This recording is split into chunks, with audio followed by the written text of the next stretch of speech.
Welcome back my dear friends. ഇന്ന് ഞാൻ നിങ്ങളോടൊരു യാത്രയെക്കുറിച്ച് പറയാം. യാത്രയെന്ന് പറയുമ്പോൾ ബീഹാറിനെ കുറിച്ച് പറയാനാണ് ഉദ്ദേശിക്കുന്നത്. ഞാൻ ഏകദേശം ബീഹാറിൽ വന്നിട്ടൊരു 3 വർഷത്തോളം. അപ്പം ഞാൻ നേരത്തെ പോയിട്ടുള്ള സ്ഥലങ്ങളാണ്, എന്നാലും ഞാൻ ഇപ്പോൾ പോകുന്ന സ്ഥലങ്ങളും അതുപോലെ തന്നെ ബീഹാറിൽ ഞാൻ കണ്ട കാഴ്ചകളും എനിക്കറിയാവുന്ന കാര്യങ്ങളും ഒക്കെ വെച്ചിട്ട് ഞാൻ നിങ്ങളോട് ഒരു വീഡിയോ ചെയ്ത് ഇത് എപ്പിസോഡായിട്ടാണ് ചെയ്യുന്നത്. കാര്യം ഒരു ഇതിൽ പറഞ്ഞു തീർക്കാൻ പറ്റുന്ന കാര്യങ്ങളല്ല ബീഹാറിലുള്ളത്. അപ്പം നമുക്കിത് കാണുക, നിങ്ങൾ സബ്സ്ക്രൈബ് ചെയ്യുക, സപ്പോർട്ട് ചെയ്യുക, എങ്കിൽ മാത്രമേ തുടർന്നുള്ള വീഡിയോസ് നിങ്ങൾക്ക് കാണാൻ പറ്റും. എന്താണെങ്കിലും കമൻറ്റ് വഴി നിങ്ങളുടെ അഭിപ്രായങ്ങൾ പറയും. ബീഹാറിന് എപ്പോഴും എല്ലാം നാണയത്തിൻ്റെ രണ്ട് വശങ്ങളെന്ന് പറയുന്നത് ബീഹാറിന് രണ്ട് വികസനത്തിൻ്റെയും ദാരിദ്ര്യത്തിൻ്റെയും. അത് വികസനത്തിൻ്റെ എന്ന് പറയുന്ന റോഡുകളൊക്കെ ആണെങ്കിൽ തന്നെ നിങ്ങളോട് പറയാതിരിക്കാൻ പറ്റത്തില്ല. അത് നിർമ്മിച്ചിരിക്കുന്ന രീതികൾ ഒക്കെ വളരെ വളരെ നല്ലതാണ്. അതിൽ ഓരോരോ വികസനങ്ങളാണ്. നേരത്തെ ഇപ്പം ഞാൻ ആ 3 വർഷത്തിന് മുമ്പ് വരുമ്പോൾ ഉള്ള ബീഹാറല്ല ഇപ്പോൾ ഉള്ളത്. നിങ്ങൾ കണ്ടില്ലേ ഈ ഫ്ലൈ ഓവേഴ്സൊക്കെ തന്നെ ആണെങ്കിൽ എന്ത് നല്ല ഭംഗിക്കാണ് അവർ ഇത് ഡിസൈൻ ചെയ്ത് വെച്ചിരിക്കും. ഇത് ദാരിദ്ര്യത്തിൻ്റെ മുഖം എന്നുവെച്ചാൽ ചീറിപ്പായുന്ന വണ്ടികൾ, ഓട്ടോറിക്ഷകൾ ഒരു ലക്കും ലഗാനും ഇല്ലാതെ അവർ പോകുന്നത്. അക്കാര്യം ട്രാഫിക് റൂൾസ് പാലിക്കേണ്ട ആവശ്യം അവർക്കില്ല. പോലീസുകാർ ചോദിച്ചാൽ പോലും അവർക്കൊരു മൈൻഡും ഇല്ലാതെ അവരുടെ ഇതിൽ പോവും. ഏറ്റവും കഠിനം ഇവിടുത്തെ ട്രാഫിക്സാണ്. പിന്നെ ഇത് ഗാന്ധി മൈതാൻ. സോറി, ഇതിന് എൻട്രി അകത്തോട്ടില്ല. കാര്യം എന്ന് വെച്ചാൽ ഇവിടെ എന്തോ പരിപാടി നടക്കുന്നുണ്ട്. 63 ഏക്കറിലോളം ആണ് ഈ ഇവിടുത്തെ സാമൂഹ്യ സാംസ്കാരിക മതപരമായിട്ടും രാഷ്ട്രീയപരമായിട്ടും കച്ചവട സംബന്ധമായിട്ടുള്ള എല്ലാ പരിപാടികളും നടക്കുന്ന അവിടെ. ഇപ്പോൾ എന്തോ രാഷ്ട്രീയപരമായിട്ടുള്ള പരിപാടികളുണ്ട്. അത് എറണാകുളത്തോട്ട് കൊണ്ട് ഈ കാണുന്ന അശോക പാർക്കിൻ്റെ സൈഡ് വശത്തായിരുന്നു നെക്സ്റ്റ് നിങ്ങളെ കാണിക്കാൻ പോകുന്ന ഗാന്ധി മ്യൂസിയം സ്ഥിതി ചെയ്യുന്നത്. ഗാന്ധിജിയുടെ സ്മാരകാർത്ഥം ഉണ്ടാക്കിയ മ്യൂസിയമാണ് ഗാന്ധി മ്യൂസിയം. ഇതിലെ എൻട്രി ഫീസ് ശരിക്കും ഫ്രീ ആണ്. സാറ്റർഡേ ഉള്ള ഒഴിവ് ദിവസങ്ങൾ ഒഴികെ ബാക്കി എല്ലാ ദിവസവും ഇത് ഓപ്പണായിട്ട്. തുടക്കത്തിൽ തന്നെ നമുക്ക് കാണാം അതിൽ ഒരു ചെറിയൊരു ഗാർഡൻ. അതിൻ്റെ സൈഡ് വശത്തായിട്ട് ഗാന്ധിജിയും രവീന്ദ്രനാഥ് ടാഗോറും കൂടെ ഇരുന്ന് ജസ്റ്റ് വർത്തമാനം പറയുന്ന ഒരു സ്റ്റാച്ചു ഉണ്ടാക്കി വെച്ചിട്ടുണ്ട്. അകത്തോട്ട് നമ്മൾ കയറിയാലും സൈഡ് വശത്ത് കയറുന്നതിന് മുമ്പ് സൈഡ് വശത്താണെങ്കിലും ഗാന്ധിജിയുടേതായിട്ടുള്ള ഓരോരോ തോട്ട്സുകൾ എഴുതിയ വീഡിയോസ് അവിടെ ഇങ്ങനെ ഫ്രെയിം ചെയ്ത് വെച്ചിട്ടുണ്ട്. അതിൻ്റെ സൈഡിലുള്ള ഒരു ലൈബ്രറിയാണ്. പിന്നെ മൈ ലൈഫ് ഓഫ് മെസ്സേജ് എന്ന് വെച്ചാൽ ഗാന്ധിജിയുടെ ലൈഫ് കൊണ്ട് എന്തൊക്കെ മെസ്സേജാണ് നമുക്ക് തന്നിരിക്കുന്നത് അതിനെക്കുറിച്ചിട്ട് ഉള്ളത്. എൻട്രിയിൽ അകത്ത് കയറുമ്പോൾ ഗാന്ധിജിയുടെ നല്ലൊരു പ്രതിമ കൊത്തുപണിയിലിങ്ങനെ ചെയ്തു വെച്ചിട്ടുണ്ട്. പിന്നെ ഗാന്ധിജിയുടേതായിട്ട്, അതായത് കുട്ടിക്കാലം മുതൽ 1947 ഗാന്ധിജി ഡൽഹിയിൽ എത്തിപ്പെടുന്നിടം വരെയുള്ള 280 ചിത്രങ്ങളാണ് ഈ ഗാന്ധി മ്യൂസിയത്തിനകത്ത് സ്ഥിതി ചെയ്യുന്നത്. ഇവിടെ ഗാന്ധിജിയുടേതായിട്ടുള്ള ഫസ്റ്റ് ഗാന്ധി മ്യൂസിയം ഉണ്ട്. നെക്സ്റ്റ് വൺ ഈസ് എന്ന് പറയുമ്പം ഗാന്ധി മൈതാൻ. അത് കഴിഞ്ഞിട്ട് ഗാന്ധി സേതു എന്ന് പറയുന്ന ഒരു ബ്രിഡ്ജാണ്. ഗാന്ധി മൈതാൻ്റെ കാര്യം ഞാൻ ചുരുക്കം ഒന്ന് പറയാമെന്ന് നിങ്ങളെ വരും ഒരു വീഡിയോയിൽ അതിനകത്ത് എൻട്രി കിട്ടുന്ന സമയത്ത് ഞാൻ പോയി എടുത്ത് കാണിക്കുന്നത്. അതിനെ ആദ്യം പട്ന ലോൺസ് എന്നായിരുന്നു അറിയപ്പെടുന്നത്. അത് കഴിഞ്ഞിട്ട് അത് ഗാന്ധി മൈതാൻ. ഗാന്ധിജിയോട് 1948 ശേഷം ഗാന്ധിജിയോടുള്ള ഒരു ആദരവ് സൂചകമായിട്ടാണ് ഗാന്ധി മൈതാൻ.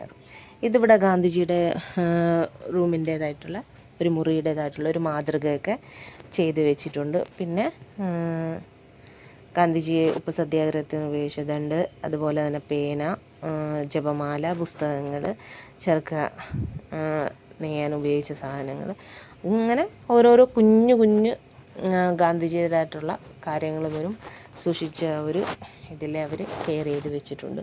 പിന്നെ ഗാന്ധിജി ബീഹാറിൽ വന്ന് സ്വാതന്ത്ര്യ സമര കാലത്താണെങ്കിലും പ്രസംഗങ്ങൾ നടത്തിയതും ഇമ്പോർട്ടൻ്റ് ആയിട്ടുള്ള ഓരോരോ യാത്രകളെക്കുറിച്ചും ഇവിടെ വന്നിട്ട് ബീഹാറിന് വേണ്ടിയിട്ട് ചെയ്തിട്ടുള്ള കാര്യങ്ങളെക്കുറിച്ചിട്ടുമൊക്കെ. പിന്നെ ചെറിയ സ്പൂണുകൾ മുതൽ ഗാന്ധിജിയുടേതായിട്ടുള്ള എല്ലാ കുഞ്ഞു ഓരോ സാധനങ്ങൾ വരെ ഇമ്പോർട്ടൻ്റ് ആയിട്ടുള്ള കാര്യം. ഗാന്ധിജിയോളം അത്രയോളം സ്നേഹമാണ് ഗാന്ധിജിയോട്, അത് ആലോചിക്കുക. പിന്നെ ഇവിടുത്തെ എഡ്യൂക്കേഷനാണ് അവിടെ നമ്മൾ മ്യൂസിയം കാണാൻ പോകുന്നവർക്കാണ് ഇവിടുത്തെ എഡ്യൂക്കേഷണലായിട്ടുള്ള കുറച്ച് കാര്യങ്ങൾ കാണാൻ പറ്റും. പിന്നെ ഈ പുതിയ മോഡേൺ ബീഹാറിനെ ബിൽഡ് ചെയ്യാൻ വേണ്ടിയിട്ട് ചെയ്ത ആൾക്കാരെക്കുറിച്ചുള്ള കുറച്ച് അവരുടേതായിട്ടുള്ള പിക്ചേഴ്സ്. പിന്നെ ഓരോ സൈഡിൽ അതിൻ്റെ ബുദ്ധിസത്തിനെ കുറിച്ച് ഉള്ള കാര്യങ്ങൾ, പിന്നെ ഗാന്ധിജിയുടെ കൈപ്പടം ഉണ്ടായ പുസ്തകങ്ങൾ, പിന്നെ നാണയങ്ങൾ ഒക്കെ നിങ്ങൾക്കിവിടെ കാണാൻ സാധിക്കും. ബീഹാറിലെ ജനങ്ങൾക്ക് ഈ മ്യൂസിയം ഓപ്പൺ ചെയ്തതിന് പ്രത്യേകിച്ച് ഫീസോ കാര്യങ്ങളോ ഒന്നും ഇല്ലാത്തതുകൊണ്ട് ഇവിടെ വലിയ തിക്കും തിരക്കൊന്നുമില്ല കേട്ടോ. എന്തോ ഗാന്ധി മ്യൂസിയം ആയതുകൊണ്ടാണെന്ന് തോന്നുന്നു ആരും കാണാൻ വലുതായിട്ട് താല്പര്യപ്പെടുന്നില്ലെന്ന്. ഇപ്പം ഒന്ന് രണ്ട് പ്രാവശ്യം വന്നപ്പോഴൊന്നും അവിടെ ആരും ഇല്ലായിരുന്നു. എപ്പോഴും നല്ല ഒരു ശാന്തി ഏരിയയുടെ, അത് പട്നയുടെ ആ ഒരു സെൻട്രലാണെങ്കിൽ തന്നെയും കുറച്ചൊരു സമാധാനമായിട്ടുള്ള ഒരു സ്ഥലത്താണ് ഇത് സ്ഥിതി ചെയ്യുന്നത്. പിന്നെ ബാക്കി പിന്നെ പ്രത്യേകിച്ച് ഇവിടെ എടുത്തു വെച്ചിരിക്കുന്നത് പറഞ്ഞാൽ ഇവിടുത്തെ ബീഹാറിലെ ഏറ്റവും കൂടുതൽ ആൾക്കാർ ആശ്രയിക്കുന്നത്, അതായത് അവരുടെ വരുമാന മാർഗമായി ആശ്രയിക്കുന്നത് കൃഷിയാണ്. നിങ്ങൾക്കറിയാലോ, പശു വളർത്തൽ, കന്നുകാലികൾ വളർത്തലാണെങ്കിലും മറ്റേ കൃഷിയാണ്. കൃഷി തന്നെ 26 തരം ധാന്യങ്ങളാണ് ഈ ബീഹാറിൽ നിന്ന് വിളവെടുക്കുന്നത്. പല തരത്തിലുള്ള ധാന്യങ്ങൾ, അതിനെ കുറച്ച് ശേഖരിച്ച് അതവിടെ ഇങ്ങനെ ഡിസ്പ്ലേയിൽ വെച്ചിട്ടുണ്ട്. പിന്നെ പുറത്തിറങ്ങുമ്പോൾ ഞാൻ നേരത്തെ പറഞ്ഞ പോലെ ഗാന്ധിജിയുടെ ആയിട്ടുള്ള പുസ്തകങ്ങളൊക്കെ അടങ്ങിയ ഒരു ലൈബ്രറി നിങ്ങൾക്ക് അവിടെ കാണാൻ സാധിക്കും. പിന്നെ പുറത്തുനിന്ന് നോക്കുമ്പം ഉള്ള ലുക്ക് ഇതാണ് കേട്ടോ. അത് അശോക് പട്ന സൈഡ്, ഗാന്ധി മൈതാനിൽ ഒരു 5 മീറ്റർ പോലും ഇല്ല, അത്ര അടുത്താണ്. പിന്നെ ഞങ്ങൾ അവിടെ നിന്ന് ഇറങ്ങിയിട്ട് അടുത്ത പോയെന്ന് പറയുന്നത് ഗുരുദ്വാരയാണ്. ഗുരുദ്വാരയിൽ അത് പട്ന സാഹിബ് ഗുരുദ്വാര എന്നാണ് ഇതിനെ അറിയപ്പെടുന്നത്. ഇവിടെ 10 ഗുരുക്കന്മാർ, അതായത് ഗുരു നാനാക്ക് മുതൽ 10 ഗുരുക്കന്മാരിൽ 10ാമത്തെ ഗുരുവായ തഖ് ഹർമന്ദിർജി പട്ന സാഹിബ് എന്ന ഹർമന്ദിർജിയുടെ ഓർമ്മയ്ക്കായിട്ടുള്ള ജന്മസ്ഥലമാണിത്. അവിടെ തന്നെ അതിൻ്റെ ഓർമ്മയ്ക്കായിട്ടാണ് ഈ പട്ന സാഹിബ് ഉള്ളത്, ഗുരുദ്വാര ഉള്ളത്. ഈ ഗുരുദ്വാര ഈ സിഖ് മതത്തിൽപ്പെട്ടവർക്ക് ഏറ്റവും ഇമ്പോർട്ടൻ്റ് ആയിട്ടുള്ള ഒരു സ്ഥലമാണ് ഈ ഗുരുദ്വാര. പക്ഷേ ഇതൊരു പട്നയിലെ ആ ഒരു സിറ്റിക്ക് അകത്തായിട്ടായിപ്പോയി. അവിടെ ട്രാഫിക് കുറച്ച് ഇഷ്യൂസ് ആണ്. എന്നാലും കുഴപ്പമില്ല, അവരുടേതായിട്ടുള്ള പാർക്കിങ്ങൊക്കെ ഏരിയാസൊക്കെ ഉണ്ട്. കാരണം ഇപ്പോൾ തന്നെ ആ പുറത്ത് പോകുന്ന വണ്ടികൾക്ക് എന്ന് പറഞ്ഞാൽ അവർ സന്ദർശകർ ഒരുപാട് വരുന്നത് പുണ്യസ്ഥലങ്ങളാണ് അവർക്ക്. അതുകൊണ്ടാണ് ഇതിൻ്റെ പുറത്തുനിന്നുള്ള പോയിൻ്റ്. കാര്യം ഇവിടെ ഫോട്ടോസ് വീഡിയോസ് ഭയങ്കര റെസ്ട്രിക്ഷൻസ് ആണ്. പുറത്തെ ചെരുപ്പിട്ടുകൊണ്ട് പോകാൻ പറ്റത്തില്ല. ചെരുപ്പ് എടുക്കാനായിട്ട് നിൽക്കുന്ന ആൾ നോക്കി ചേട്ടനിരുന്ന് ഫോണിൽ നോക്കുക. ഇപ്പം പുള്ളിക്കാരൻ വന്നിട്ട് വഴക്കുറയും, കുഞ്ഞിൻ്റെ കൊണ്ട് ചെരുപ്പ് എടുപ്പിച്ച് വേണ്ടാന്ന് പറഞ്ഞിട്ട് അവൾ കേട്ടില്ല കേട്ടോ. അത് എടുത്തുകൊണ്ട് പോയി വെച്ച്, എന്നിട്ട് ഞങ്ങൾക്ക് ടോക്കൺ എടുത്തുകൊണ്ട് വന്ന് തന്നു, പാവം. പിന്നെ അവിടെ നിന്ന് ഇങ്ങോട്ട് കയറുന്ന സമയത്ത് നമുക്ക് ഈ ഗുരുദ്വാരകളിലല്ല, ഇവിടെ തന്നെ ഇപ്പോൾ അമൃതസറിൽ നിങ്ങൾ പോയാലും ആ കയറുന്നതിന് മുമ്പ് കാല് കഴുകിയിട്ട് വേണം നമുക്ക് അകത്തോട്ട് പോകാനായിട്ട്.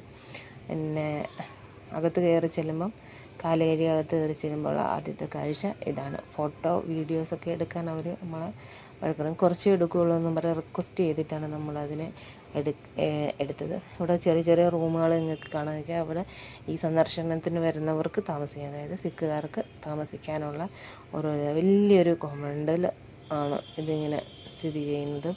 നല്ലൊരു പീസ്ഫുൾ ഏരിയ കേട്ടോ.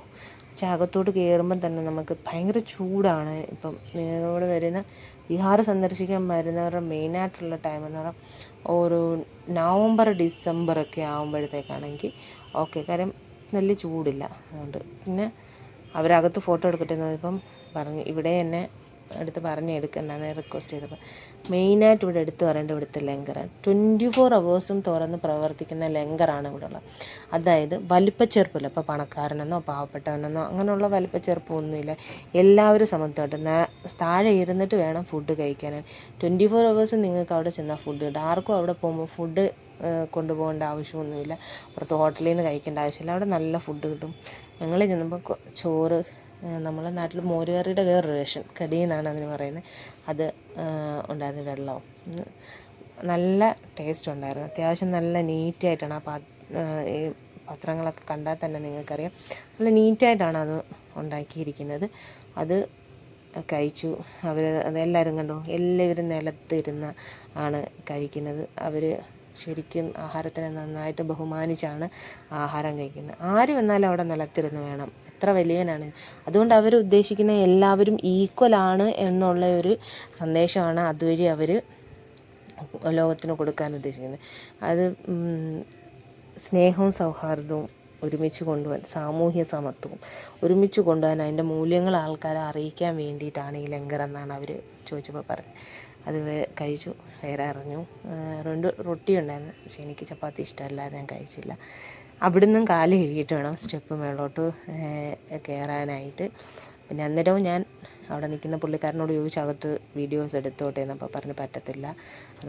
ആണുങ്ങളും പെണ്ണുങ്ങളും അവിടെ ചെല്ലുന്ന സമയത്ത് തല മറച്ചിട്ടേ പോകാൻ പറ്റൂ. ഈ പ്രാവിനെ കണ്ട, അതിന് ഒരുപാട് ധാന്യങ്ങൾ അവിടെ ഇട്ടിട്ടുണ്ടത്. സൈഡ് വശത്ത് കാണുന്ന വരുമ്പോൾ എല്ലാവർക്കും വെള്ളം കുടിക്കും, ദാഹം, നല്ല ചൂടല്ലേ, ദാഹം എപ്പോഴും ഇങ്ങനെ. ഇത് അമൃത്സറിൽ ചെന്നാലും നമുക്ക് കാണാൻ പറ്റും. പിന്നെ അവരുടേതായിട്ടുള്ള ഒരു പ്രസാദം, ഇത് ശർക്കര അരിയും കൂടെ ചേർത്തുണ്ടാക്കുന്ന ഒരിത്. അത് കഴിഞ്ഞിട്ട് ഞങ്ങൾ ഇപ്പോൾ പുറത്തിറങ്ങുക. ഒന്നിന് നമുക്കവിടെ കാശ് കൊടുക്കണം. ഇപ്പോൾ ചപ്പൽ സൂക്ഷിച്ച് വിൽക്കാനാണെങ്കിലും ഫുഡിനാണെങ്കിലും ഒന്നിനും നമ്മളിപ്പോൾ അവിടെ പൈസ കൊടുക്കേണ്ട ആവശ്യമില്ല. ഇതെല്ലാം അവരൊരു സേവനം പോലെയാണ് അവിടെ ചെയ്യുന്നത്. പുറത്തോട്ട് നോക്കുമ്പോൾ നല്ലൊരു ബസാറാണ്. അത് പഞ്ചാബികളുടെയാണ്. അപ്പം കുറച്ച് വിലക്കുറവിലൊക്കെ കിട്ടും എന്ന പോലെ ബാർഗൈൻ ചെയ്തൊക്കെ മേടിക്കാൻ പറ്റും. അവിടെ നിന്ന് ഇറങ്ങിയിട്ട് വന്നതാണ് ഗംഗാപാത്ത് എന്ന് പറയുന്നത്. ഗംഗാപാത്ത് ഏകദേശം 20 കിലോമീറ്ററോളം. സൈഡ് വശത്ത് ഈ കാണുന്ന ഗംഗാ നദി, ഇപ്പം മഴ കുറച്ച് ദിവസം കൊണ്ട് നിൽക്കുന്നതുകൊണ്ടാണ് ഇതിങ്ങനെ നിറഞ്ഞിരിക്കുന്നത്. എല്ലാം വറ്റി വരണ്ട് കിടക്കുന്ന സ്ഥലമാണ് നിങ്ങൾക്ക് കാണാൻ പറ്റും. ഒരു മെയ് ജൂൺ ജൂലൈയിലൊക്കെ വന്ന ഒരു തുള്ളി വെള്ളം കാണത്തില്ല, അത്ര വറ്റലായിരിക്കും. പിന്നെ നിങ്ങൾക്കറിയാമല്ലോ, വിശുദ്ധിയുടെ ഏറ്റവും വലിയ ഇതായിട്ടാണ് ഗംഗാ നദിയെ ഇവർ കാണുന്നത്. ഞാൻ നേരത്തെ പറഞ്ഞ, നിങ്ങളോട് അവിടെ വെച്ച് പറഞ്ഞ ഈ മഹാത്മാഗാന്ധി സേതുവാണ് ആ മുന്നിൽ കാണുന്നത്. 5 കിലോമീറ്ററിന് മുകളിലോളം ഇതുണ്ട്. ഇത് ഹാജിപൂരിനെ കണക്ട് ചെയ്തിട്ടാണിത്. 1982 ഇന്ദിരാഗാന്ധിയാണ് ഇതിൻ്റെ ഉദ്ഘാടനം നടത്തുന്നത്. പുതിയത് വേറെ പണിയുന്നുണ്ട്. അതിൽ ഇത്രയൊക്കെ ഉള്ളൂ ഇന്നത്തെ വീഡിയോ. സോറി, എനിക്ക് ഗാന്ധി മൈതാൻ നിങ്ങളെ ഡീറ്റെയിൽ ആയിട്ട് കാണിക്കാൻ പറ്റില്ല, പിന്നെ ഒരു വീഡിയോയിൽ കാണിക്കുന്നതായിരിക്കും. ഇത്രയുള്ളൂ. ഇത് പട്നയിലെ റെയിൽവേ സ്റ്റേഷനാണ് മെയിൻ. അപ്പം നിങ്ങൾക്ക് ഇഷ്ടമായെങ്കിൽ സബ്സ്ക്രൈബ് ചെയ്യുക, ലൈക്ക് ചെയ്യുക, ഷെയർ ചെയ്യുക, കമൻറ്റിൽ പറയുക അഭിപ്രായങ്ങൾ. Thank you.